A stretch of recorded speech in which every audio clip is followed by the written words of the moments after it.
Coming up on Locked On Dodgers, the regular season is over. The Dodgers won 100 games again. And Dave Roberts didn't make an announcement, but he strongly hinted that Clayton Kershaw will start the first game of the postseason. We'll talk about that. We'll talk about the Giants hitting a lot of Dodgers hitters with pitches this weekend, including a couple pretty painful ones, and maybe what could have been done about that and whether it should have been.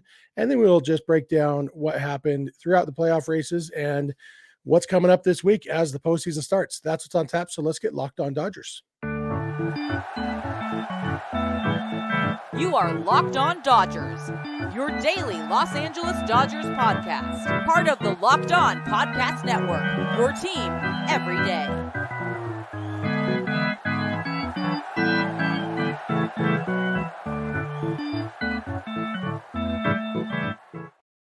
Hey, Dodger fans, this is Locked On Dodgers, part of the Locked On Podcast Network, your team every day. Thank you for making Locked On Dodgers your first listen every weekday morning. Remember, this show is free and available on all podcast platforms and on YouTube simply by searching for Locked On Dodgers. Or even better, go ahead and subscribe wherever you're watching or listening right now. Then you can be an everydayer just like we are. If this is your first time with us, I am Jeff Snider. That guy next to me is Vince Samperio. Vince and I are both lifelong Dodger fans, just like you are. We've also both spent time covering the Dodgers in the press box and the locker room. So we're not quite insiders, but we bring you the smart fans perspective on our boys in blue every weekday morning. Today's episode is brought to you by Gametime. Download the Gametime app, create an account, and use code LOCKEDONMLB for $20 off your first purchase. Last-minute tickets, lowest price, guaranteed. And Vince, the Dodgers won 2 out of 3 from the Giants this weekend to get to 100 wins. It's their fourth straight time at 100 wins if we take out the shortened season of 2020, and we don't feel bad doing that because they were on pace for 116 wins that year, so it's not like it's a loophole. Dodgers are the first team ever to win 100 games in 4 straight seasons. And Vince, I have a trivia question for you right off the bat. I was watching recaps like I often do, see what's going on around the league. And I watched the recap of the Phillies game from Sunday, and the Phillies won to get to 90 wins. Now, this is the Phillies' 141st season as a franchise. 141 seasons. How many times do you think the Phillies have won 90 or more games? 10. 16. And for reference, the Dodgers have won 97 or more 17 times. Dodgers have won 90 or more in one less season. Dodgers started the season after the Phillies, 140 seasons.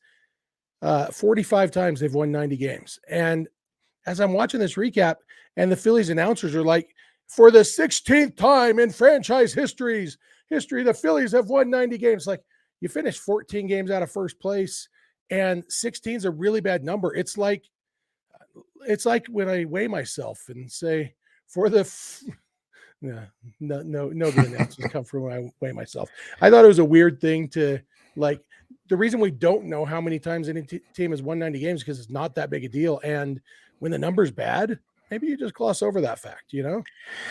Yeah, 90 wins really only means something, even then, not as much in the wild card era.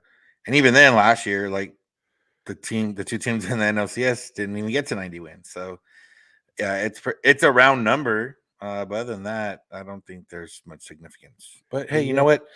Phillies were, 90 wins. I'm sure 16 of them, I'm sure more than half have been since 2000. So, let's see. 1, 2, 3, 4, 5. Just 5 of them.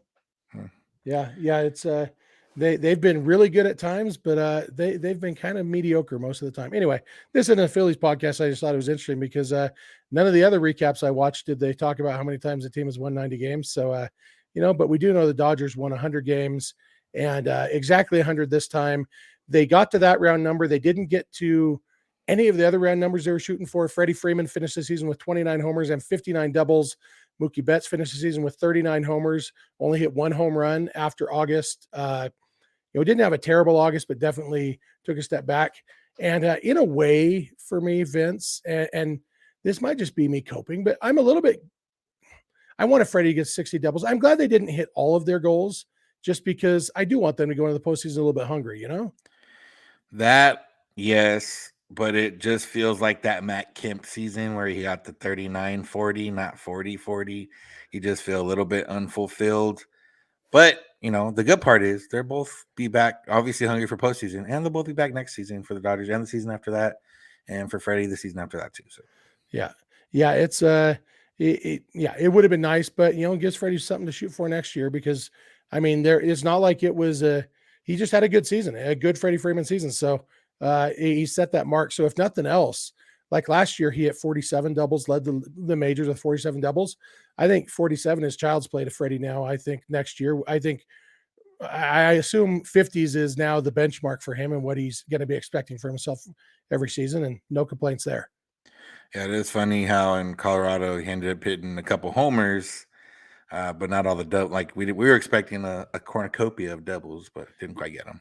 Yeah, I meant to pull up. Freddie hit 2 triples this year. I'm gonna have to pull up videos of him and see if, in hindsight, if he had if they were hustle triples or if he wishes he had just stopped at second. I was thinking if he had hit a home run today with like a runner on base in front of him, the runner should have stopped and made him pass him after between second and third base, so he only gets credit for a double. Freddie wouldn't do that, but if somebody else did that for him, then that's okay. Yeah, it's all right though. Yeah, and after the game that Kershaw pitched on Saturday, Dave Roberts was asked about Kershaw's spot in the postseason rotation.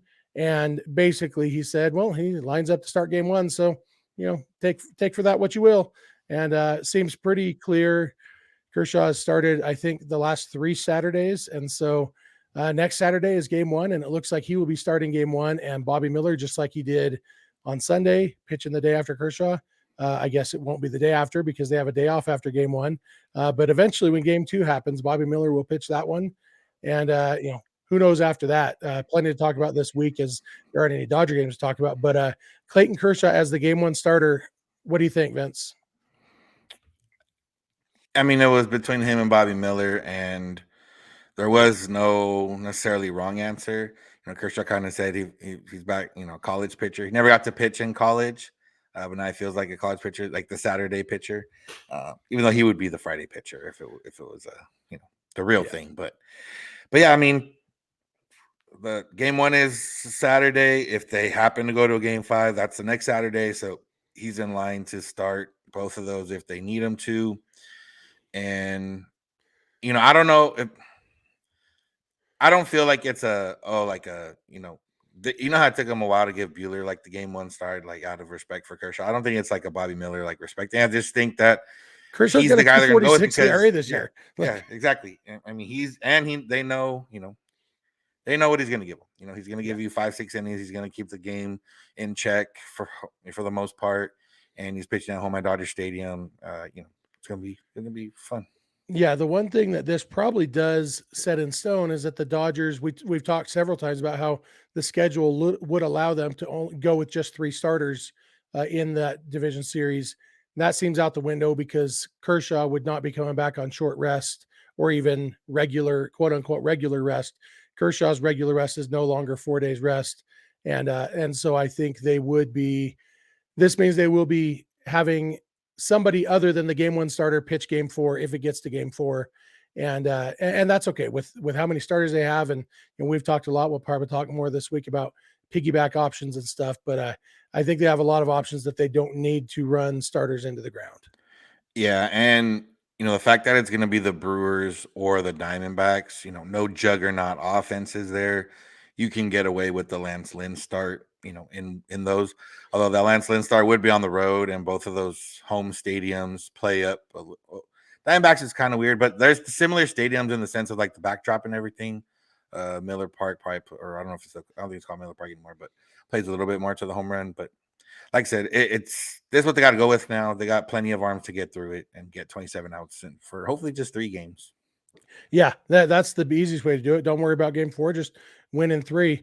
Although we saw in 2020 when they just swept series, then Tony Gonsolin was rusty when he finally did pitch in the World Series. But there's worse problems than that. They can figure that out.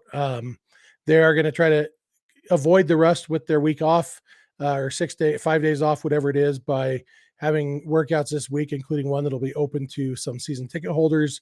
That doesn't apply to you or me, but I assume you'll maybe find your way there possibly, or no? If they open it up to media, yeah, I'll probably be there for sure. So yeah. So yeah, if any of you are going, let us know. We'd love to hear from you, and definitely after you're there, let us know how it went. We're going to come back. We're going to talk more about these games this weekend, specifically the fact that Giants pitchers kept hitting Dodgers hitters, and Jerry Harrison had some thoughts about that. So thank you for making Locked On Dodgers your first listen every weekday morning, and please keep it Locked On Dodgers. This episode is brought to you by Gametime. I've talked to you about Gametime before. I'm a big fan of Gametime when I need tickets for sports, or most recently, it was a comedy show. Nate Bargatze. I went there Friday night. It was a lot of fun at the Delta Center in Salt Lake City. My favorite comedian was there, and he sold out the Delta Center for the show he had scheduled. So he ended up having 2 more shows, sold out 3 shows in 2 days at that arena, which meant tickets were hard to come by. But I went to Gametime, and I looked at other resale sites too. And what do you know? Gametime had the best prices. Of course it did, because they have the best price guarantee. I didn't need to use the guarantee because they already had the best prices. So if you're ever looking for tickets to any sort of event, like say Dodgers playoff games, you can find those tickets at Gametime, and they'll show you views from your seat. And like I said, the best price guarantee. If you find the same ticket or tickets in the same section and row for less, Gametime will credit you 110% of the difference. That's the Gametime guarantee. So take the guesswork out of buying tickets with Gametime. Download the Gametime app, create an account, and use code LOCKEDONMLB for $20 off your first purchase. Terms apply. Again, create an account and redeem code LOCKEDONMLB for $20 off. Download Gametime today. Last minute tickets, lowest price guaranteed. Hey, we're back. We want to thank all of you for being with us every weekday morning, especially our everydayers. It means a lot to us having you with us. We love talking Dodgers with you. It's been a great season. This was our fifth full season. Fifth season. In fact, coincidentally, the Dodgers have won at least 100 games in every season that Lock On Dodgers has existed. Wow. Correlation doesn't always equal causation, but sometimes it does. So thank you, everydayers. We appreciate it. And we're going to be with you all through the postseason, and then all through the offseason too. We have been doing this podcast for 4.5 years, and we have never missed a weekday. We almost missed one once, but we didn't. And so we're going to be with you all offseason again, but that's a long way away because we still got the postseason to get through. Hopefully a long, long postseason that ends with us being able to go back to saying the world champion Los Angeles Dodgers in an introduction, like we got to say for all of 2021. Looking forward to that. This weekend, the Dodgers, what else? Oh, I was supposed to say something else. I assume you'll still be able to catch Dodgers playoff games on Sirius XM or the SXM app. Just launch the app and search for Dodgers. Probably search for NLDS too. There are a lot of things you can search for on the SXM app, and you'll find it. And you can always listen to this podcast on the SXM app by searching for Locked On Dodgers. And if you're watching this on YouTube, please leave your thoughts in the YouTube comment section. Like always, Dodgers played the Giants, got hit by a lot of pitches, including a couple that were pretty painful. Chris Taylor left Sunday's game with a knee contusion after getting hit by a Kyle Harrison pitch. It was the 3rd hit batter of the game for Harrison. Harrison clearly felt bad. Obviously no intent on any of them. Freddie Freeman's hit by pitch. If the Giants had challenged it, they may have won the challenge. I didn't see any evidence of a hit back. It may have brushed him. Will Smith's definitely got him, but I think on the elbow guard, and then Chris Taylor's got him right on the knee. Looked very painful. Taylor stayed in for an inning or so and then came out. On Friday night, Miguel Rojas got hit in the hand, came out of the game. X-rays were negative, but he didn't play again the rest of the series, or if we want to sound dramatic, the rest of the season. He was out for the season with that. And the Friday night one came on the heels immediately after the Giants became the first team I have heard of challenging the shift rule, specifically the rule that fielders can't have their feet on the grass when the pitcher delivers the ball. And they actually won the challenge, and it took a long time, but they won the challenge. Kai Correa's first game as a major league manager, filling in as interim basis for Gabe Kapler, who was fired. And he challenged it and won the challenge. And so it ended up with Wilmer Flores walking instead of grounding out.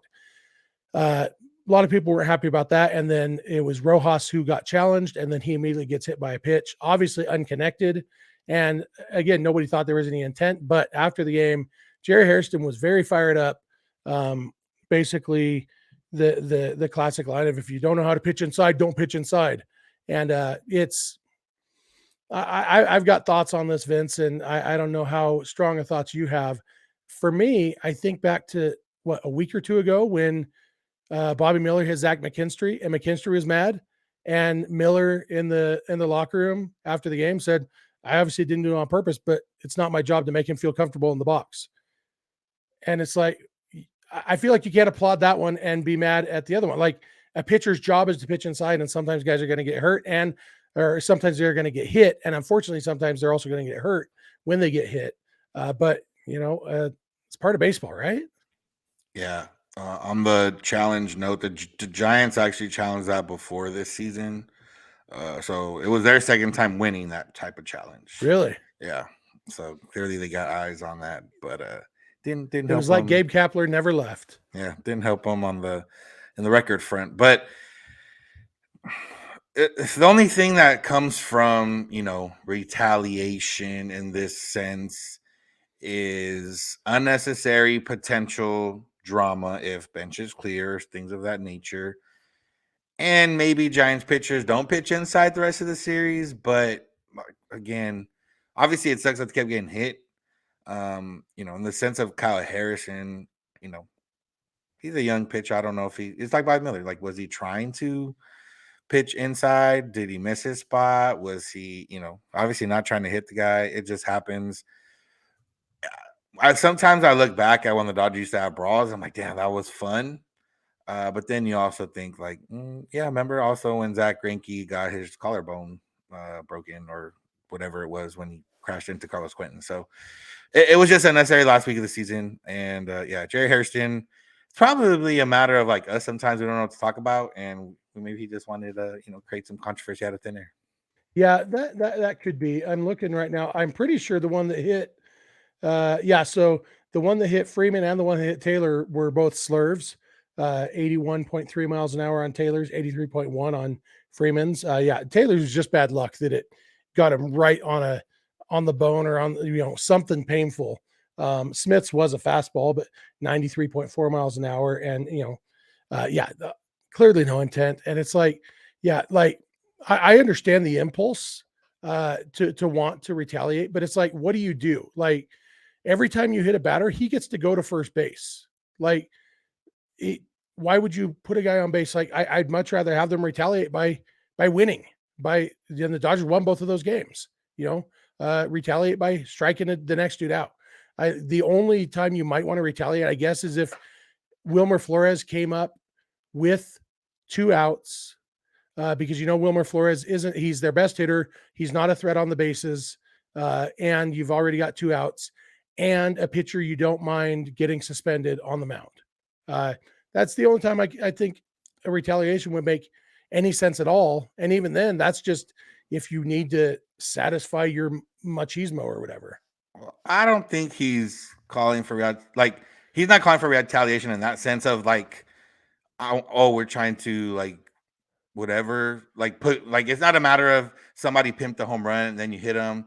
Like in that sense, retaliation is better by a strikeout.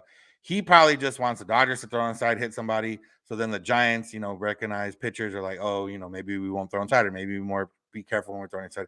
That's what I still don't agree with it, but it's not a matter of like if they strike out some random person instead of hitting him, that wouldn't have done anything in the sense of Giants pitchers not throwing inside anymore. Well, no, he just wants that. Like that, but that's the type of retaliation he's asking for. He's not asking for like retaliation for someone doing something on the field, spikes up, pimping a home run, something like that. So I get what he's asking for. I just still don't agree with it. But that's why it's silly to me, because it's nebulous. It's like, you can't throw at Kyle Harrison. He doesn't bat, and it's like there's nothing you can do, because even if you hit 3 of their guys, all that does, it doesn't mean they're not going to pitch inside. It means they're going to hit more of your guys. Like that's like, and well, eventually it comes to a head by the umpires. Yeah, and somebody gets ejected and suspended, which again usually goes against the team doing the retaliating. And Harrison saying, well, 10 years ago when I was playing, somebody would have been hit. And it's like, I'm old enough to remember when Jerry was playing. And do you remember people criticizing Kershaw because he refused to throw it Gerardo Parra and other guys? Like there was like, it's not like 10 years ago things would have been any different. The Dodgers, basically since they became a good team, they don't really, and once Puig was gone, like Puig was always interested in starting stuff, but most of the brawls that they had, like the one with the D-backs, that was because Ian Kennedy threw it at Zach Greinke's head. Like it wasn't the Dodgers starting these things. The Dodgers don't like they really don't retaliate very often, and I like that. Well, Stripling hit Stanton on that one. That was pure retaliation. Yeah, but yeah, like I said, but his heart wasn't in it. Yeah. Like I said, it's not a matter of like, if it's a heated rivalry with the Padre or something like the Profar incident with Kershaw that one time when he was whatever he was doing. I forget what was he doing in the batter's box. Well, he got the catcher's interference with that. Oh yeah. Little league like swing. that. If you throw at him, that's retaliation where you're making a point in a stand, which is still unnecessary.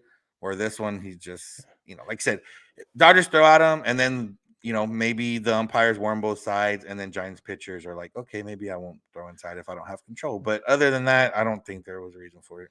Yeah. And Profar, what Kershaw actually did was strike him out with a swing that was so bad it was literally the worst swing in baseball history mathematically. So yeah, see, that's where your retaliation part comes in. Yeah, that's more embarrassing than hitting him. Yep. Yeah, I don't believe in being balls, and especially when it's going to get somebody on your team hurt or suspended as you're heading into the postseason. So I am glad that the people with more control over their emotions were managing and playing, whereas the lesser controls were, commentating after the game. So, we're going to come back. We're going to talk about not the Dodgers, just the other teams, what happened in the other playoff races, what the wild card series is look like, and all that. So thank you for making Locked On Dodgers your first listen, and please keep it Locked On Dodgers.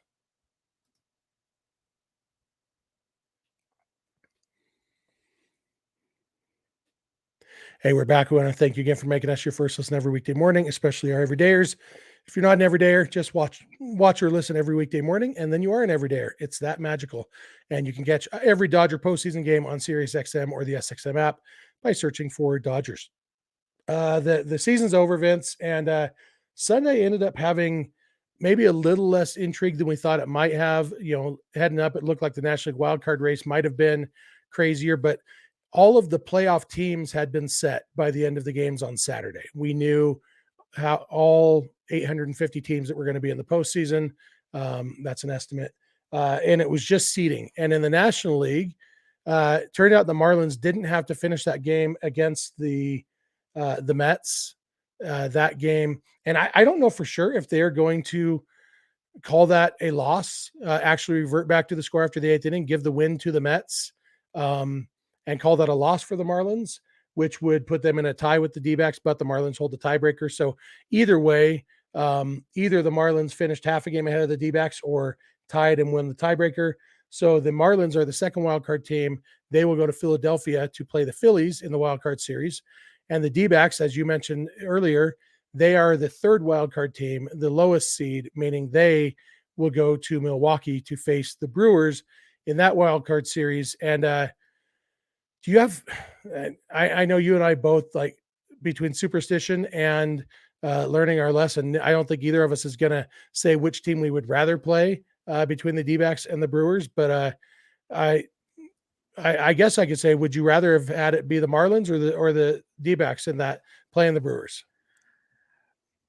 The D-backs, Corbin Carroll's just good, and Christian Walker. It's like, do you want Corbin Carroll and Christian Walker to potentially beat you, or do you want Jazz Chisholm and Jake Berger to potentially beat you? Like, that's kind of. I'm so done with Jake Berger. Exactly. So that's what it kind of comes down to.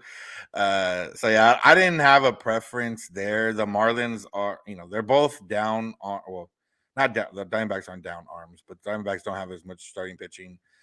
The Marlins are down Sandy, but I think they would have everybody else. Either way, so yeah, I didn't have a preference there. I know Bob Nightingale picked the Brewers to win it all and had a whole article about it. And it's it's irrational, but the same kind of reasoning that I have for being worried about the Brewers has nothing really to do with, Corbin Burns and those, Freddie Peralta and those guys, which is obviously part of it. But it's one of those where like eventually they have to kind of like eventually they're gonna get like they've made it 5 of the last 6 years. They almost beat the Dodgers in 2018. They played the Dodgers a few times. It's one of those where like you can only play the same team so many times where irrationality That's gets why in the your Braves head. won in 2021. Yeah, Yeah. exactly. Where irrationality gets in your head, and you're like, damn, well, they're probably due one, right? And I don't want that one to be this year. But either way, like we've talked about the last month or so, whoever the Dodgers play in the first round, they're going to have the advantage on paper. Maybe not in starting pitching per se, but definitely in offense and everything else. I do still think, and this is a separate tangent of there needs to be more incentive for getting those buys. Like those teams shouldn't have days off. Like it should play. If you go to game 3 of the wild card series, you should be playing the next day in the division series because that's what you get for not winning top 2 seats. Yeah, when they were talking about expanding the playoffs, I wanted the wild card series to be 2 days. You have a doubleheader the first day, and then game 3, if necessary, the next day. That's what I wanted. But that's probably easier for fans of a team that hardly ever would end up in a wild card game. Easier for us to say in that way. The of the 12 teams in the postseason, the D-backs and the Brewers are 10th and 11th, technically tied for 9th and 11th in runs scored this year. The Marlins are 12th by a lot. So the National League has not a lot of offense. Obviously, the Phillies and Braves and Dodgers are very good, but the other 3 teams in the playoffs don't score many runs. And so it'll be interesting to see. And, it really, the Brewers have a bad offense, but a very good pitching staff. The D-backs have a slightly better offense and a significantly worse pitching staff. We'll see what happens. And I'm not going to pick a favorite, but well, you do mention with the day off, if it does go to 3 games, maybe that helps the Dodgers pitching wise, who they're going up against. But we'll see what happens there. American League was more interesting.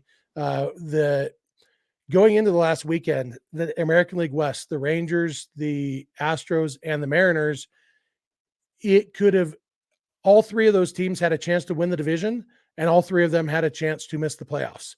And the most likely outcome was that one was going to win the division, one was going to be a wild card, and the last one was going to miss the playoffs. So that's what happened. Ended up being the Mariners missing the playoffs and the Astros sneaking into the division title on the last day. They ended up tied with the Rangers, but had the tiebreaker. And so they win the division with 90 wins. Not sure how many times in their history they've won 90 games. Probably more than 16 that the Phillies have. But it's which means the Astros get the series off and will play the winner of the Twins versus the Blue Jays. That's stupid, right?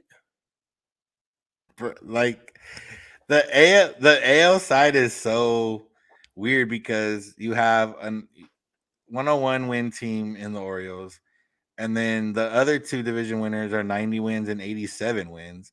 And you have Tampa who won 99, but it's kind of like Mets and Braves last year where they were both up there. Kind of like Dodgers Giants in 2021 where the Dodgers had 106 wins and had to play a wild card game, but that was different times because there was only 1 game wild card and one less team on each side. But the AL side, it feels inevitable. Dodgers, Braves, NLCS. That obviously it doesn't always work out that way, but it feels like that's what everyone's kind of waiting for. And the AL side, I just have no idea what's going to go on. And it's kind of funny through all this with the ALS teams, like the Braves and not the Braves, the Astros and the Rangers and the Mariners and the Blue Jays were just kind of like sneakily in there. They never quite, they stayed just enough treading water. And then they ended up kind of almost losing it. They almost, if the Mariners would have won, I don't know if the Mariners had the tiebreaker over them. But the Mariners would have won one more game. Oh, then it would have been a mess. But I have no idea what to expect from the AL side. And it's one of those where it kind of feels like 2020 in a sense, where like if the Dodgers win the World Series, if the Dodgers win the NLCS and go to a World Series, it's almost like, dang, the Dodgers might win the World Series now because, like, I don't fear anyone over there. Yeah. The Braves are going to be the big challenge, but obviously, we're knocking on wood as we say that for a lot of different reasons. I did notice, so Sandy Koufax, when he retired after the Dodgers lost to the Orioles in the World Series. And, my preseason prediction was that the Dodgers were going to win the World Series and then Clayton Kershaw was going to walk away. I think avenging Sandy Koufax and beating the Orioles in the World Series as his final act as a pitcher would be fitting and awesome. Yeah, that would mean Dodgers don't have home field. That's the only way the Dodgers wouldn't have home field in World Series too. Yep. Yeah. So, but that makes it more likely that they'd win the World Series at home, win it in 5 games, win it at home. That is true. Anyway, lots to talk about this week. The Dodgers won't be playing until Saturday. There will be baseball Tuesday, Wednesday, and maybe Thursday that we'll talk about. We've still got other things, from this week to talk about. We'll probably take your questions on tomorrow's episode. So plenty of Dodger talk coming up because we will be with you every weekday morning like we always are. That's going to do it for today, right, Vince? That'll do it. All right. Thank you all for making us your first listen, especially our everydayers. You can follow us on Instagram and on Twitter at Locked On Dodgers. Vince is on Twitter at VinceSince91. I'm on Twitter at Snydog, and the DMs are open in all those places, especially our personal accounts. You can email us, lockedondodgers@gmail.com, or send us a voicemail or a text message at 323-863-LOCK5625. We are here every weekday morning, and we hope you'll be here with us. When you get in your car or sit on your couch, tell your smart device to play podcast Locked On Dodgers. And remember, you don't have to agree. You just have to listen. We'll talk to you tomorrow. Have a good one.